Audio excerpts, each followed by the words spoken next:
Or practice, just knowing intellectually, insufficient. Vexations will still arise. You will still have problems. You will still have enemy. You see this, you don't like this. So you need practice. The process of practice is affirm the self. Mature the self. Then transcend the self. See through. Penetrate through the self. Let go. You need this process. We don't need, and we need. That's how it is. How do we affirm ourselves? We learn not through abstraction, boosting, but realistic assessment. Understand yourself. The way vexations arise, the type of people, type of situation you find. Recognize your own mechanism. The process of doing that, you have to learn meditation. You have to learn meditation. That will give you the clarity. That's the beginning step of turning on the light. And then you begin to see the room. Otherwise, the room is dark. We have habits that we don't see. So we need to begin to do that. So you need to have a strong, healthy self. You don't go directly to no self or Zen awakening or Chan awakening. You have to have a strong self. Strong self. A self that doesn't need to go to therapy. But therapy may work. Therapy will help you along the way. Will help you. I have a student who's a therapist. They go to a therapist who practices Chan or practices some kind of thing that they will know. They will help you to graduate. So affirm the self. Then mature the self. Mature the self. How do we do that? Virtue. Virtue. Cultivate concentration. Cultivate our innate ability to focus and to be awake, aware, mindful. These are two intrinsic aspects of our mind. Our ability to stay with something and our ability to be aware. They're always there. Always there. It's just that we're pushed and pulled by what we are aware of. And what we are aware of, what we're sitting here, very scattered. So we need to have methods, effective methods to do that. This bit about virtue is very important. Why? Because I find in neuroscience that a lot of the cognitive, behavioral, or mindful-based stress reduction workshop, or coping, or the cognitive branch, they have this kind of appraisal and coping workshop. Use meditation, they use this method, and so on. How many of you have attended that? The workshop? No one? Okay, I'll say something. How many of you have heard of it? Heard of it? I'll figure for you, okay. Very popular now. There are institutions set up that help people. And it is very helpful. It's very helpful. But because the paradigm that we live in, the 21st century, on the materialist paradigm, based on what we can see, what we can cut open and look at, it's very limited. Very limited. And it's a very modern thing. Very modern thing. The wisdom of the past, even Christian tradition, Western religious traditions, pre-modern time, they have very different views than this post-Enlightenment, 17th century, post-Enlightenment, 19th century advent of the science, the emergence of psychology. Very different views. So the paradigm, I'm hoping that with more research, I hope they will discover something more. Actually, I hope it will wire me up. Right? Because there are certain things that you cannot explain through material. For example, directly using our minds to influencing the state of a person. We have this all the time. My teacher in the presence of his presence in the meditation hall, very different. And every time after the retreat, he's very tired. Why? He uses his mind to calm down the practitioner. His mind is extremely focused.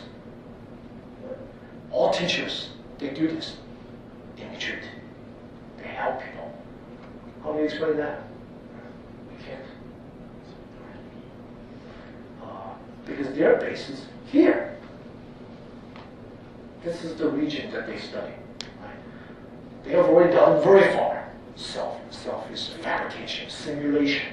Right? The self is also phenomenological, social. Right? And it's not limited to this shell. People that experience deeper states of meditation, they have a kind of a unified experience. I think directly, that person is very joyful. They can directly influence. I have a friend who's a monk in South Asia, forest tradition, living in the wild. One day, this is when he was a novice. One day, these wild monkeys, I don't know what kind of monkeys, this big ones, okay? They're fighting. He was so scared. First time, Caucasian, he wants to study meditation. He goes out to the forest and holy smoke! These monkeys, they can rip your arm out like that. These monkeys are attacking each other, very fearful, and they're very close to the monk's hut. He runs in there and tells his teacher, comes out, sit there, do loving kindness meditation. Every one of those monkeys starts to come down. Or you can say, people influence other people's mind because they know you're the Zen master, that they can allow you to influence a psychological state. No, these are monkeys. The monkeys directly meditate on love, calm them down. My first teacher, when I was 4 in Taiwan, Venerable Guangqing, one time he was in solitary retreat in the mountains. He didn't build a hut, nice hut. He just found caves and stuff. He was there, he found a nice cave. Perfect. He goes in there, he meditates. Entering the meditation, he woke up. There are tigers in there. That's their turf. He found, no wonder it's perfect. Has spacious, everyone. He woke up. And then there's a tigress, and cubs. You know how that can be. Mother protecting the cubs. The tigers just looked at it. He looked at her. Oh, it's your cave. It's all right. I'll leave. But I'll stay here tonight. I'm sorry. He continued to sit there. Tigers, all right. No fear. Directly, the presence of his mind directly can influence the surroundings. Seasoned practitioners, they know this. So you can't explain this to a materialist paradigm. It's only here. Right? Minds can meet. Minds mutually. So where's mind? Is it the brain? No. That's my second critique. Third critique.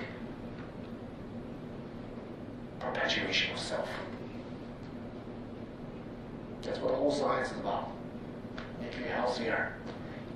Right? Healthier. Yeah, we want to be healthy. It's good. And we should build on this ladder. But we should keep on going. Right? The definition of modern health. You can see in magazines all the time, especially in New York City, all the newsstands.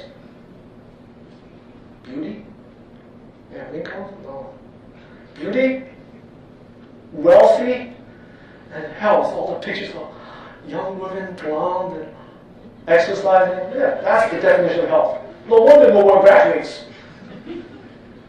Right? The paradigm of health needs to change.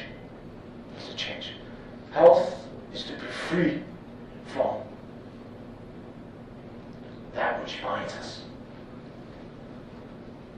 Right? That the big honcho is our own projection, self-narrative, self-image is the thing that binds us. We gotta let go. So I hope these methods come at different ways, beginning the second stage of mature the self, maturing the self. The way my teacher presents it is already beginning to be free. Right? Cultivating virtue.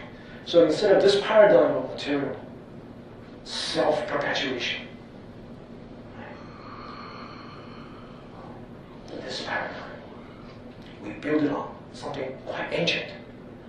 All tradition talks about it, virtue, which is kind of like an archaic word. Now maybe we can substitute it. Some of my friends say integrity, or wholeness. We can substitute whatever we want. But it is these aspects that we can cultivate. Gratitude, humility, love, joy. That is the context. For any spiritual tradition, that is the context that actually transforms a person, not the technique, not the view. It is this attitude. I can give you the view. You're originally free. The room is originally spacious. The water is originally wet. That's the true nature. I can give you that view. You understand it. But we're still blocked. Right? So we need to cultivate all of these wonderful things that actually transform. Have that as the context. Right? We'll talk about that. How to cultivate that. And then awaken. So affirm the self. Mature the self. Awake. Right? Then we understand. How many of you heard the Buddhist notion of no self? Raise your hand. Wow. How many of you heard Buddhist notion of emptiness? Let me tell you something. Emptiness means relationship. Emptiness means relationship. When a person realizes experientially, then what they realize, not empty vacuity, they realize that they're connected with everything else. Wagu. Wagu is made up of non-guo. My view, my opinion, my experience, my interpretation come from everything else. The nourishment that I received. That's the truth. In Buddhism, that's called dependent origination. Right? Or some technical word, causes and conditions. Right? Fancy words. What it actually means is relationship, connection. So once a person has personally awakened, let go to the narrative, image, then that person realizes everything's connected. That's why in Buddhism, wisdom and compassion are completely together. They're not even two wings of a bird, like some of you may have heard. They're not even that. It's the same thing. Wisdom is the essence.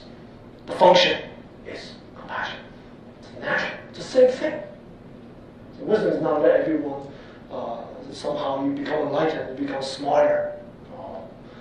Compassion is not somehow you let everyone take advantage of you. step over here. No. Compassion is wisdom. It's just a natural function. What kind of function? Well, eating, drinking, when you're thirsty. Right?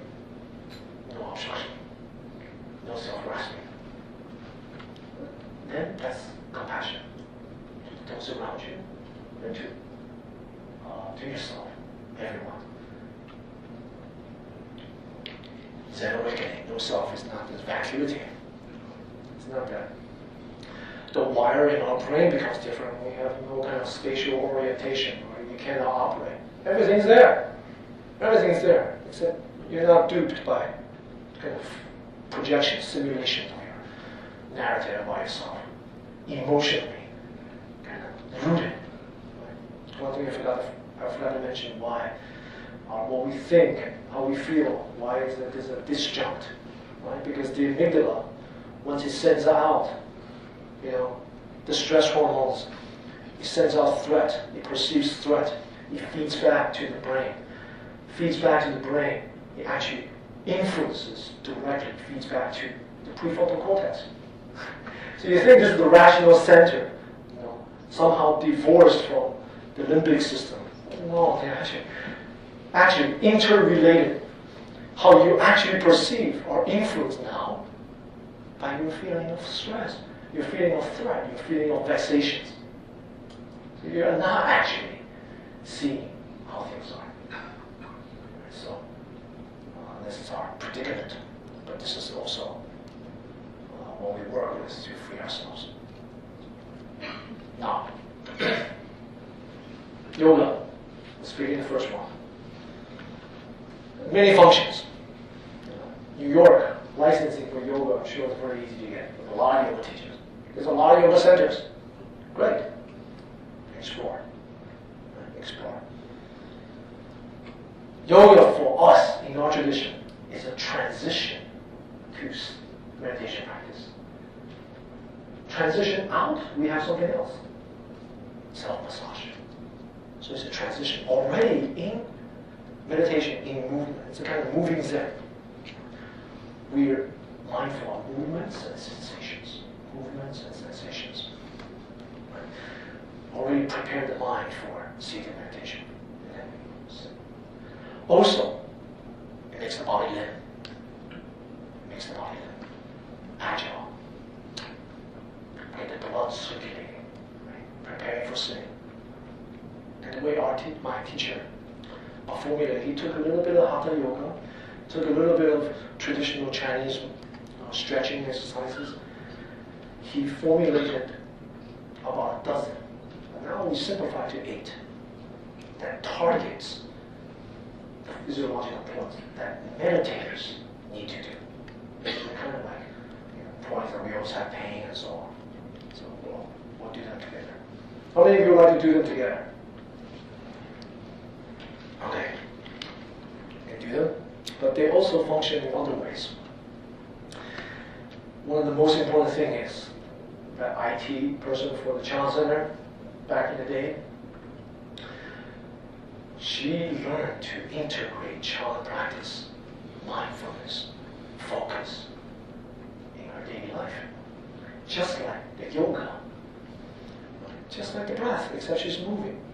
In sitting, you're focused on breath or particular Zen methods. Her, she's focusing on movements and sensation, reining in the mind, tapping to these 2 aspects of our mind that's most powerful. Doing these yoga. So then she starts to, I give her the homework, 5 times a day or 5 occasions. From these, she starts to integrate to extend to other areas of life. If you say, well, I'm going to practice every day 24/7, then that means you're not going to do it. If you do these 5, then you will see that they will start to influence other areas of life. Even though I only require 1 minute, no one really say 1 minute, okay, no, I'm back to stress again. No, it start to, impact other areas of life. So,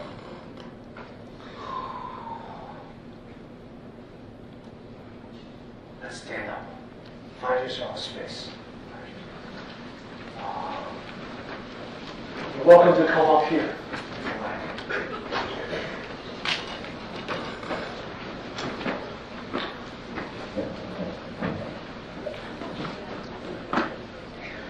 Probably don't want to block the video camera. So I will ask Kevin, you want to see the camera still aiming correctly? Okay. So first we want to center ourselves, join our arms. Eyes to the tip of the finger. 3 places on your body. Most important to relax. 1, the space between your eyes. Make sure it's relaxed. Raise your eyebrows, let them drop. Raise it up, let them drop. Familiarize yourself with the relaxed sensation there. 2nd, shoulders. Make sure shoulders lift, up, let them drop. 3rd, abdomen. These 3 places, one is relaxed, the rest of the body will relax. Now over the eyes, look at the tip of the middle finger. Now first, hands down, feet apart. Get the blood circulating off here first. Out, neck rotations. Dip your neck to your left. Your left. Feel the stretch. Shoulders don't move. Abdomen still relaxed. Facial muscles relaxed. Breathe into it and allow it to go down further as much as you can without hurting yourself. Slowly come to the center. To your right.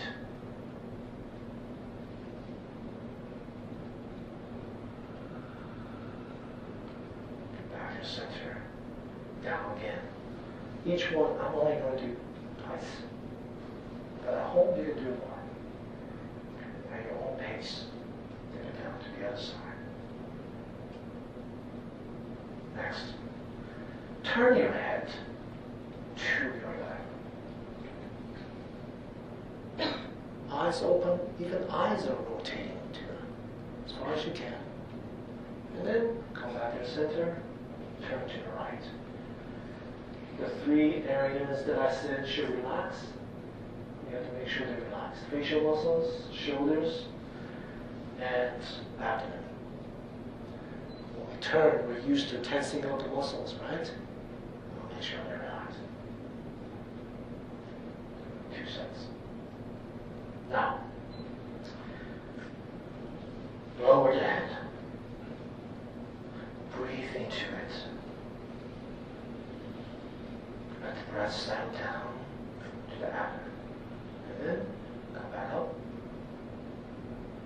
Tilt your head to the left, to the back. At your own pace, continue 1 more set. Meanwhile, mindful of movements and sensations.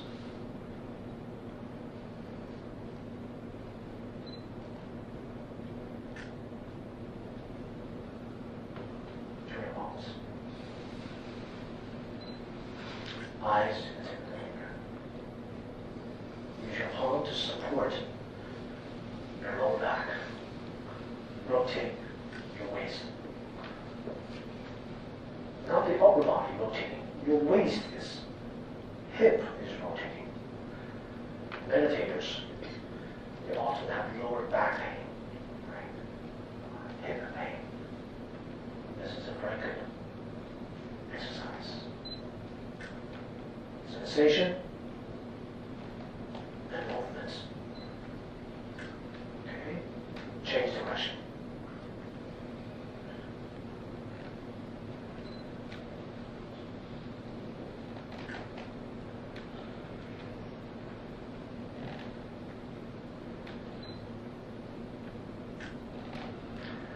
I'm going to selectively do them because of meditation time. But all of them, all of them are available Center's website with photograph and explanation. So just go to Tallahassee Chan Center, first thing to come up. Next thing is, pretty important, is to stretch the back of the skin. Your arms, raise, interlace the fingers, palms up. Inhale, stretch. Exhale, come down. And let each vertebrae relax. Hands apart, just let your hands hang. Each section of the spine relax. Come back up. Show your palms. One continuous move.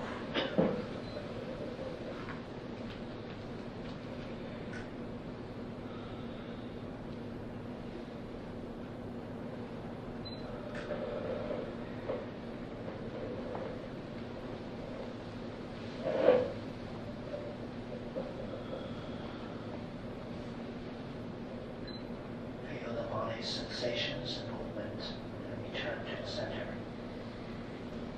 And join your palms. Now feet together. Hands over the knees. Don't rest on the knees. That would too much pressure on your legs. Just have some place to put your hands. Where? On your thigh. Allow the knees, without any pressure on the knees, allow the knees to just rotate. Rotate. One direction. And then change direction.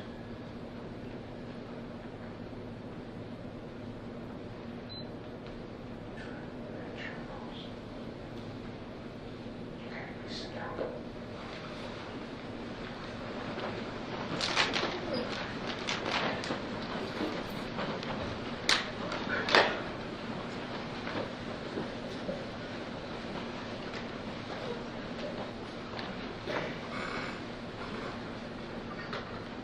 How do you feel?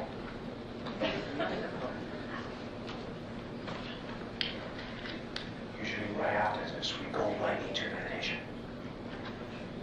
Do 10-15 minutes, and go into meditation. So your mind is already prepared. You build that transition. Much more effective. But in order to be effective in meditation, we'll meditate. But in order, we'll meditate for 3 minutes. But in order to be effective, you have to know relationship. Like I said, everything is about relationship. That's the true nature of things. Emptiness, no self. Traditionally, it's called causes and conditions. Yin yuan. But that means relationship. So in order to have anything, in order to accomplish anything, you need to understand the relationship.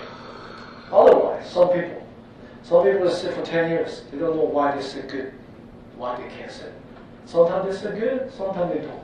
Why? Everything depends on things interrelated. So you must have the proper relationship. First one, environment. You must have a conducive environment, especially for beginners. Conducive environment to sit. And within that environment, there are many factors, basic factors. Right? There's lighting, ventilation, there's fixed stability.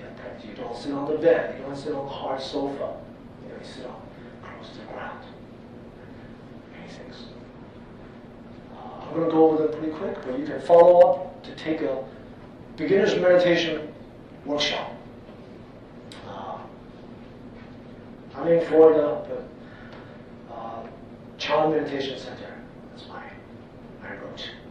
There are teachers that will train, that can teach this. So the details will be there. I'm going to go over them pretty quickly when we get to the meditation part. Location, very important. Right? So all these things. If you see traditional meditation halls, you'll see something very peculiar. Windows are usually up. And the way they open is like this. So ventilation, very important. No direct wind on the body. People sit about this high, the window's up there. What happens when you don't have good ventilation? My teacher used to say this: no good ventilation, chicken pecking at rice. Huh?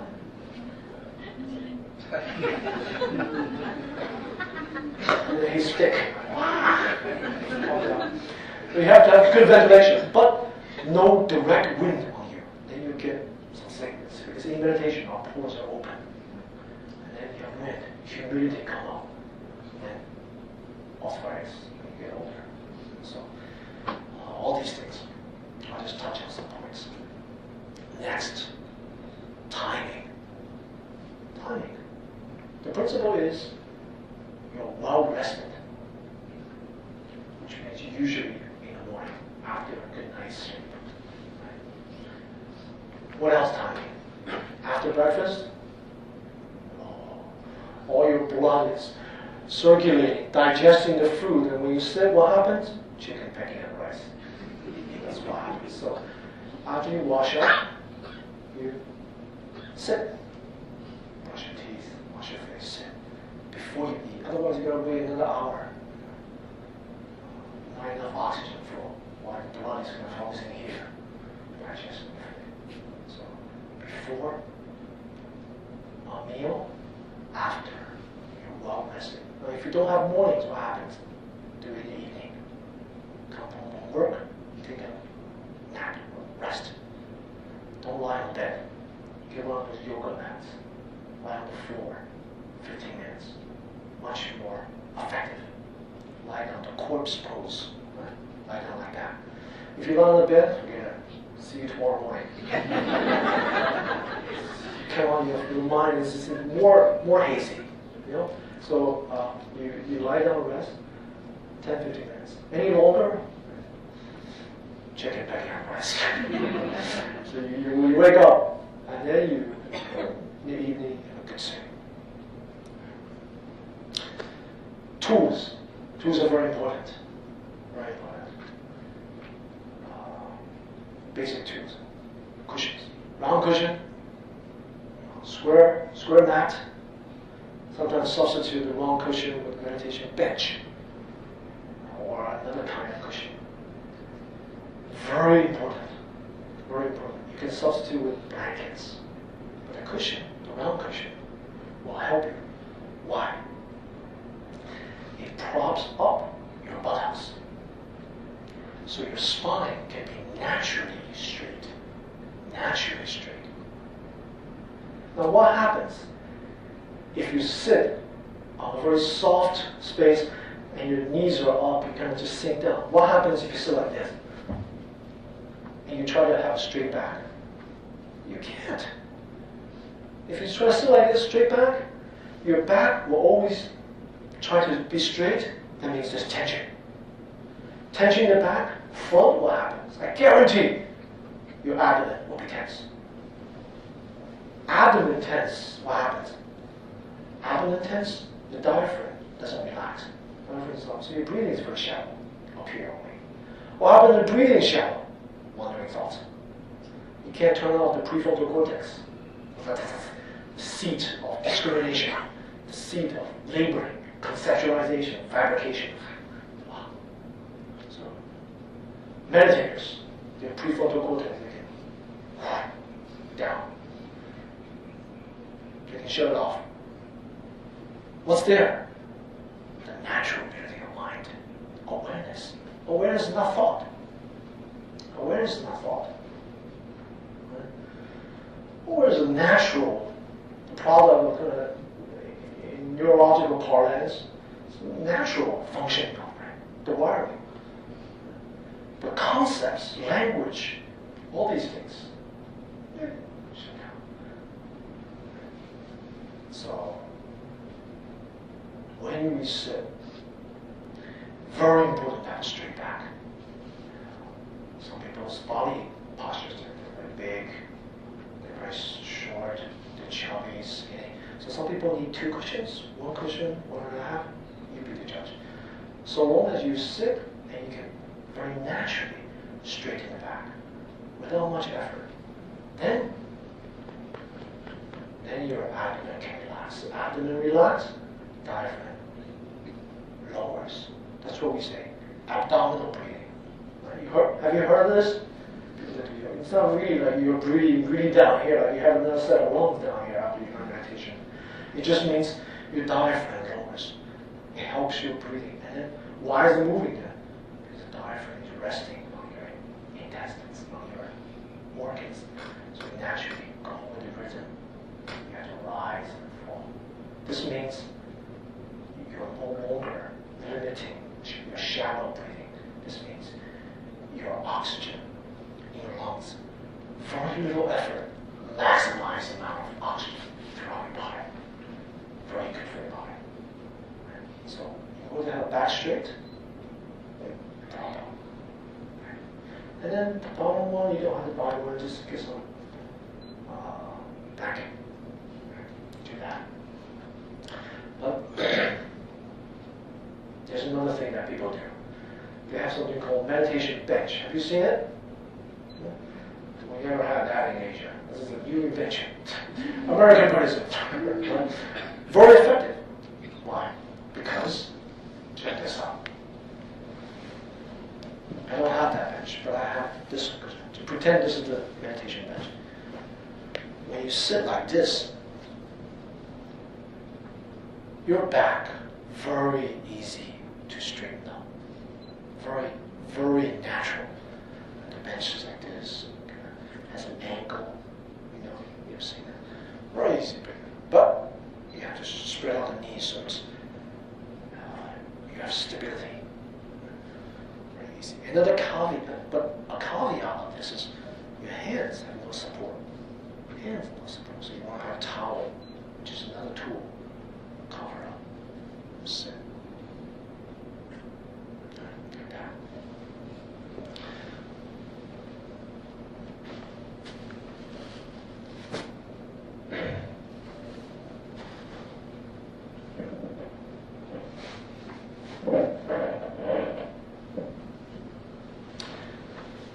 Many tools, clothing, loose, comfortable.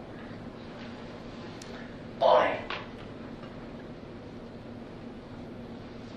See this image? The body. The buttocks is higher than the knees. Please remember this. Buttocks higher than the knees. Then you create a wedge. Upper body a certain way. You run back. Eyes slightly open to allow light to come in. Mouth, teeth closed. Body relaxed. Chin tucked in. The base, you can sit on a chair if you want. The same principle, please. Buttocks higher than the knees. If you do that, then upper body, very easy to straighten back. The principle is posture should be very stable. Once stability sets in, then your body will be able to relax. Body relax, your breathing will become natural. Breathing natural, you must have one more ingredient. You must have a method.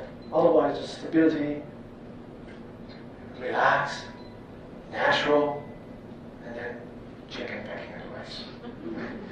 So you don't want that. You want to have a method, effective method. To cultivate what? For the breathing method that I'll teach next is mindfulness of breath. Use something that you already have. You breathe. And use that as a method. Choose a posture you can do for some time. Let's try this method. Traditionally, if people sit in a chair to meditate, like all of you are sitting in a chair, we don't tell them to lean against the back. We tell them to develop independence, to not sit against the back. But the way your chair is designed, it has a slant. It makes your knees higher than your buttocks. Right? So just lean back. Lean back. Put your hands now on your knees. Feet stable.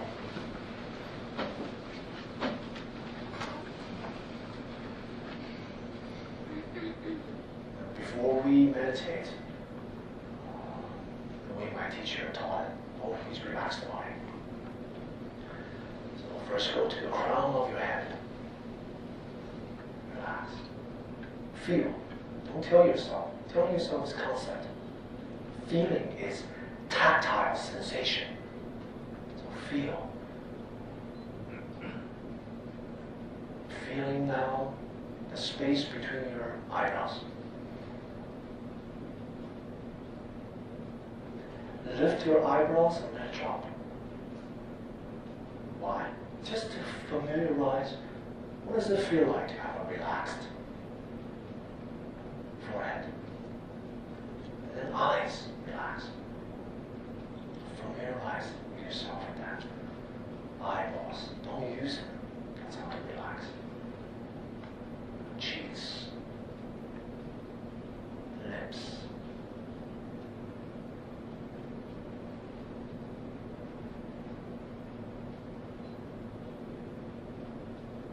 Chin tucked in. Tucking the chin a little bit. Feeling a little taut back of the cranium. That will bring about more clarity later. Now, feel your shoulders. You may lift up your shoulders now and drop. Or move it around. Do it a couple times. Familiarize yourself with the relaxed sensation. Shoulders. Now, two arms.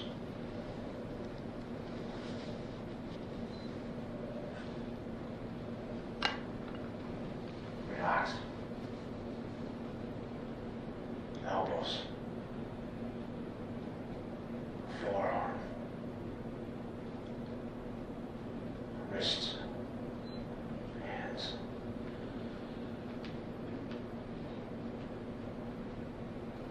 Feel the warmth of your palm over your knees.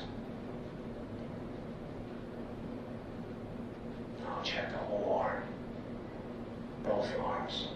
Are they relaxed? If not, move them around with that.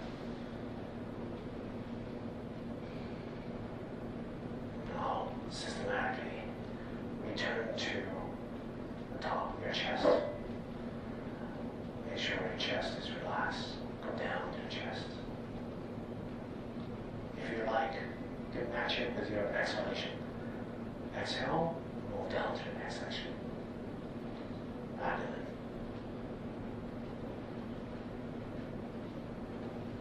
Just to see whether your abdomen is relaxed or not. Please take your left palm and put it over your abdomen. See if you can feel the gentle, gentle rise and fall of your breath.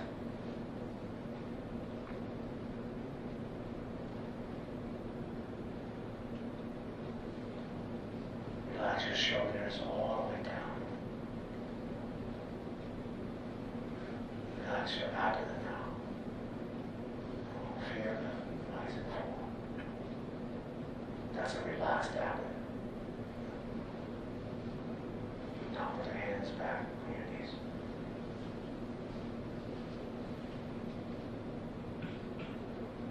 Next, bring your mind to the sensation of your back.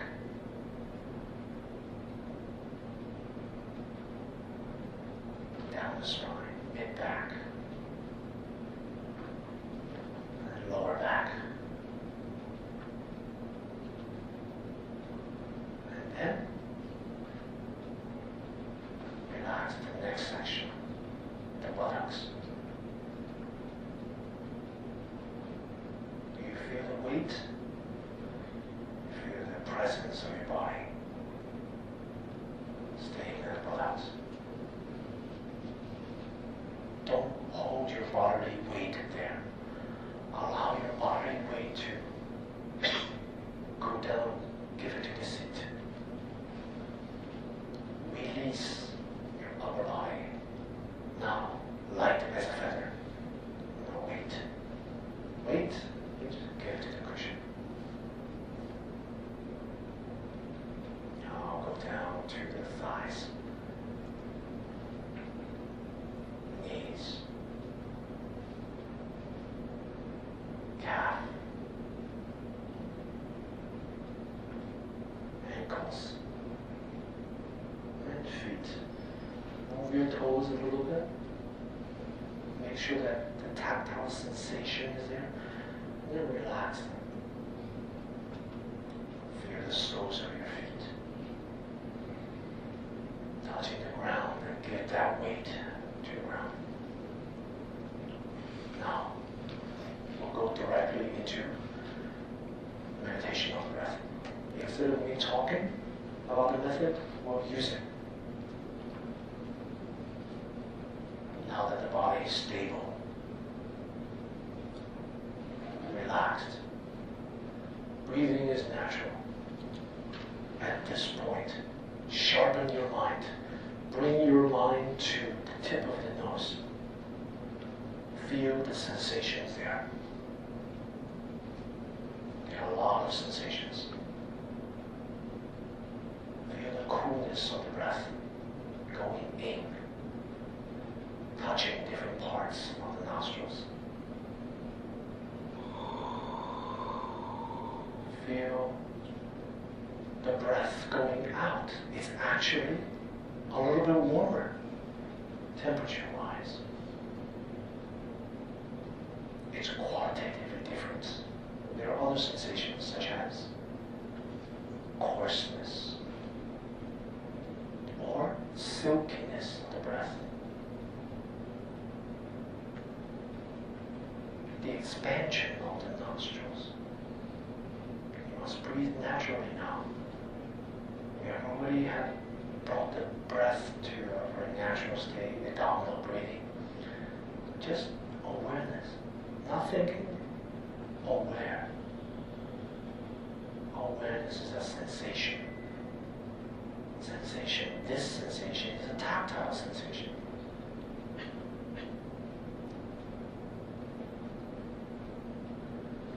And when you discover the mind has wandered off somewhere, bring it back to the movements of the breath at the nose, to the sensations of the breath. Long, short, shallow, deep, coarse, smooth. The silky sensation.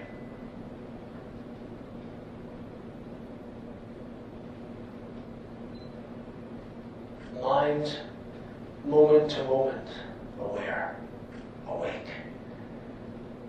See how many sensations you can feel. Don't take anything for granted. Each breath is a new beginning. Each breath, a new sensation.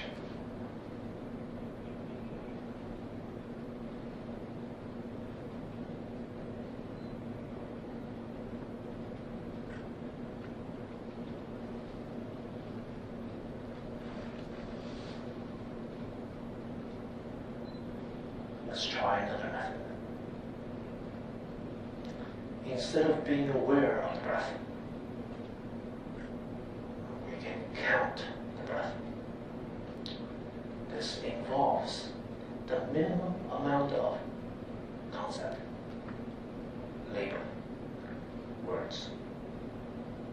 But right now, count your exhalations from 1 with each breath. Next exhalation, 2.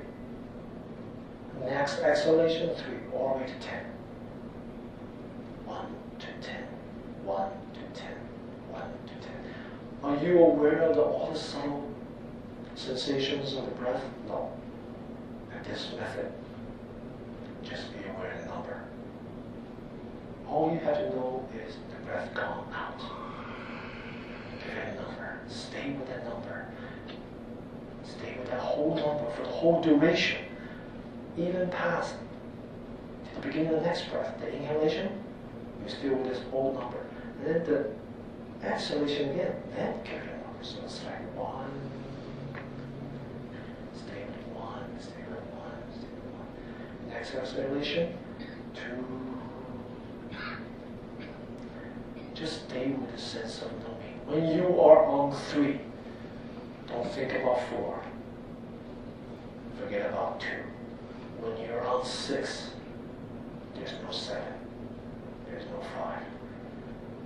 Just this number.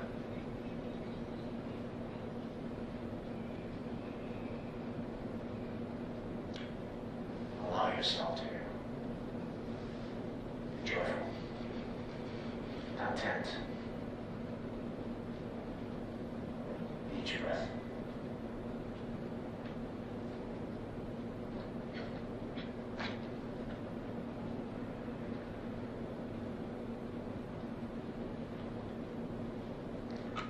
When your mind wanders off, bring it back to the number that you were on. If you cannot remember, go back to 1. Now you must sharpen your mind. Sharpen your mind. Be clear. Each number is just here. This number. Next exhalation, another number. If you have a lot of wandering thoughts with this method, you count backwards. You count 20 to 2 even numbers, 19 to 1 odd numbers, making the method more complex. Will require your attention, require your focus.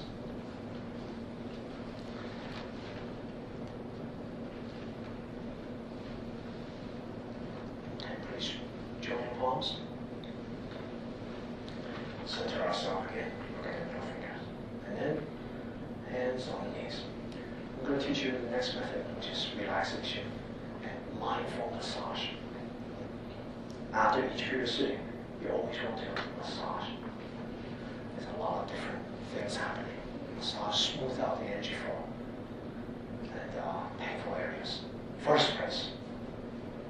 Rub your hands together, make it warm. Put this warmth over your eyes. Allow the warmth and heat to come in. This should feel very good. Feel warm here.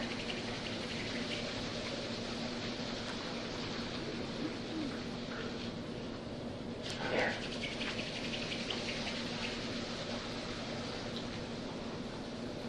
We're going to do the simplified version. Make the hands warm. Now your whole face.